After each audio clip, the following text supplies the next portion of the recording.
One of the most pressing issues facing our world today is human-caused climate change. Have you ever wondered how this is affecting wildlife? Here's how scientists are able to track evolutionary responses to climate change and better inform conservation policies. It's called conservation genomics, the application of next-generation genomic sequencing to problems in conservation biology, often concerning populations of endangered species. But first of all, what is a genome?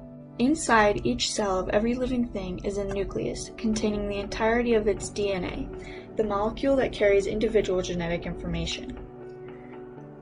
DNA is wrapped around a chromosome. The DNA double helix is like a twisted ladder. The rungs are made of 4 chemical base pairs: adenine, thymine, cytosine, and guanine. A's match with T's and C's match with G's to make up our genes. A genome is a sequence of all of the base pairs in all of the DNA on all of an individual's chromosomes. How do we get this sequence? Conservation genomicists start by ethically collecting blood or tissue from a number of individuals of a species of interest. We'll use the yellow warbler as an example. DNA is then extracted from the sample and fragmented into smaller pieces using sound waves. The next step is adding an identifying molecular tag to each fragment. Then, special proteins copy and paste the fragments to amplify a sequence of DNA. This extracted and amplified DNA is then placed in a machine to be sequenced. The machine reads the sequence of an individual's entire genome and documents it.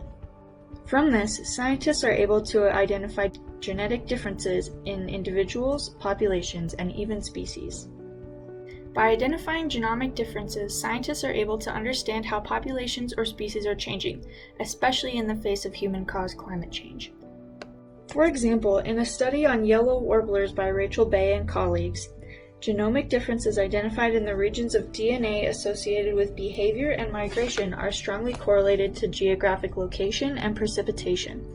So essentially, the scientists are able to divide the yellow warblers into roughly 4 populations, color-coded with light blue, dark blue, green, and purple.